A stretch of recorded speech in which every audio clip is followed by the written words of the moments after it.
You know that feeling? You're at a dinner party or maybe just grabbing coffee. Mhm. The vibe is perfect, warm lighting, laughter, you feel really connected. And The then, record scratch. exactly, the record scratch. Someone leans in, they're smiling, and they drop a single sentence. And, you just feel this thud in your chest. Oh, it's visceral. It's this flash of defensiveness, but your brain is scrambling because, Yeah. technically, the word sounded nice. They sounded polite, but they landed like a lead balloon. And that gap, that really confusing space between the nice words and that awful feeling, that's what we're unpacking today. So this is a deep dive into what you call verbal Trojan horses. Verbal Trojan horses. Because on the outside, it looks like a gift, right? A compliment, some reassurance. But inside that horse, Soldiers. yep, hidden soldiers.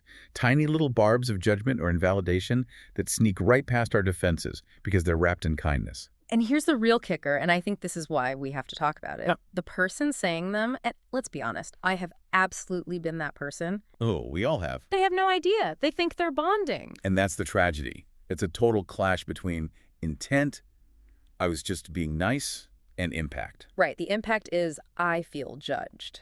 So today isn't about, being the language police. It's more about auditing our own social scripts. Yeah.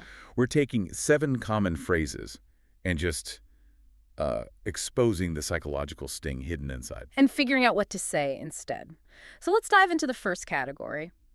I call this the mirror trap. The mirror trap, okay. These are comments about appearance that, well, they pretend to be about concern. And I'm going to start with the one that I'm definitely most guilty of. I'm ready for this. It's the classic, you look tired. Oh, that one.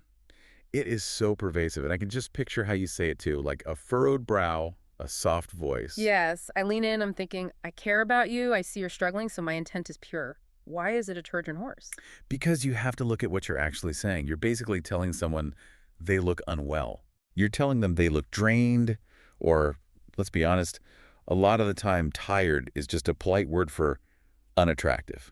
When you put it that way, wow. Think about it. It's like holding up a mirror they didn't ask for.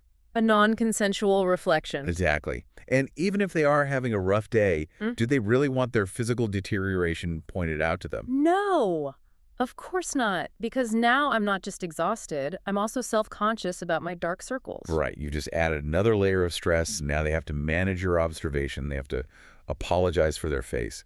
Oh, sorry, I didn't get enough sleep. So if I see a friend and she looks completely wiped out, I can't just ignore it. That feels cold. What's the fix? The transformation is actually, it's pretty simple. You just have to shift your focus. Okay. Shift from commenting on the symptom, the tired look, to inquiring about the person. So instead of, do you look tired, just ask. Is everything all right? That's it. Is everything all right? It opens the door. It lets them say, actually, I'm exhausted, if they want to. But it also lets them just say, nope, I'm great. It shows the concern without the critique. Precisely. Okay, so what's the next one in the mirror trap? Okay, this one is tricky because it feels like a huge celebratory compliment. It's, you've lost weight, you look great. Yes, the minefield. This is maybe the most common social script we have. We see a smaller body, and our automatic response is just applause. Right. Less of you equals a better you. That's what we're taught. So where's the hidden insult here? Well, let's talk about the ghost of the past. When you praise the current, thinner version so heavily, you're inadvertently saying the previous, heavier version was unattractive. More unworthy. Deeply, yes. You're saying, I like you better now that you take up less space, but there's a more immediate danger too. Which is? We have no idea why someone lost weight. This is the part that really scares me. It should. I mean, sure, it could be a healthy lifestyle change, but it could also be grief or depression or a really serious illness. You could be complimenting a symptom of their suffering. Exactly. Cheering for their beach body when they're actually in the middle of chemo. It happens. So the fix is to just move away from body metrics entirely. So just stick to the you look great part. Or get even more specific about their energy. You have a wonderful glow. Or you seem so happy. Or simply, it's so good to see you. You have a wonderful glow. I love that. It's appreciation without measurement. Right. Okay, let's move into our second segment. This is the competence and status trap. These are phrases that kind of mess with our sense of capability. These are the qualifiers, the little asterisks we put on compliments. And the big one, I heard this all the time in my 20s, is you're so smart for your age. The backhanded qualifier. It stings because you want to take the compliment. They said I'm smart, But that little tag at the end just sours it. It sours it because of the implied surprise. When I say you're smart for your age, what I'm really saying is my expectations for people like you were incredibly low. Laughs, right? You are shockingly articulate for a 5-year-old. That's what it sounds like. It's condescending. It undermines the actual achievement by anchoring it to a timeline instead of just merit. So the fix seems simple. Just delete the asterisk. Exactly. Just stop talking before you get to the for your part. Mm-hmm. Your intelligence is impressive. Full stop. That was a brilliant presentation. Period. It's amazing how much more powerful the sentence is without it. It validates the person, not the circumstance. Speaking of circumstances, that brings us to the next one. This one breeds so much silent resentment. It's, you're so lucky you don't have to worry about. The iceberg fallacy. Paint that picture for us. Well, when we look at someone else's life, we only see the tip of the iceberg, right? The perks, the quiet weekends of a single friend, the fancy title of the workaholic. But we ignore the huge mass of ice underwater. We ignore the submerged mass. Yeah. The invisible struggles, the loneliness, the sacrifices. When you say you're so lucky, you're dismissing their reality. You're assuming their life is a vacation. It just creates a wall. It says, you have it easier than me. So how do we shift from that envy to, well, to actual connection? You shift from envying their circumstances to admiring their character. Okay, so what does that sound like? Instead of, you're lucky you have it easy, try something like, I really admire how you handle your independence. Or, I admire the dedication it took to get where you are. That feels so much more validating. It says, I see the work, not just the prize. Exactly. Okay, we're heading into the deepest waters now. Segment 3, the comfort trap. This is all about emotions and relationships. And this first one, it's the hallmark of every romantic comedy, but in real life, it just hurts. Uh-oh, which one? Don't worry, you'll find someone. Yes, the waiting room narrative. The waiting room. Think about it. The phrase implies that being single is a temporary defect. A defect. Wow. It suggests they're just in the waiting room of life. And their real technicolor life only begins when a partner walks in. So it implies a partner is the only way to have a complete life. Correct. It adds pressure where there might have been freedom. And honestly, it's a promise that you can't even keep. You don't know if they'll find someone. It feels hollow. It is a hollow prophecy. The transformation is to validate their individual journey right now, instead of promising some future relational one. So what's a better script? You could say something like, the best chapters of your life are still unfolding. Or even just, you are so whole, all on your own. I love that. The best chapters of your life are still unfolding. It puts them back as the main character. It gives them the lead role in their own movie again. Okay, speaking of bad comfort, we have to talk about the king of bad comfort, the phrase that makes people want to scream. Let me guess. Look on the bright side. Look on the bright side. Or its cousin, it could be worse.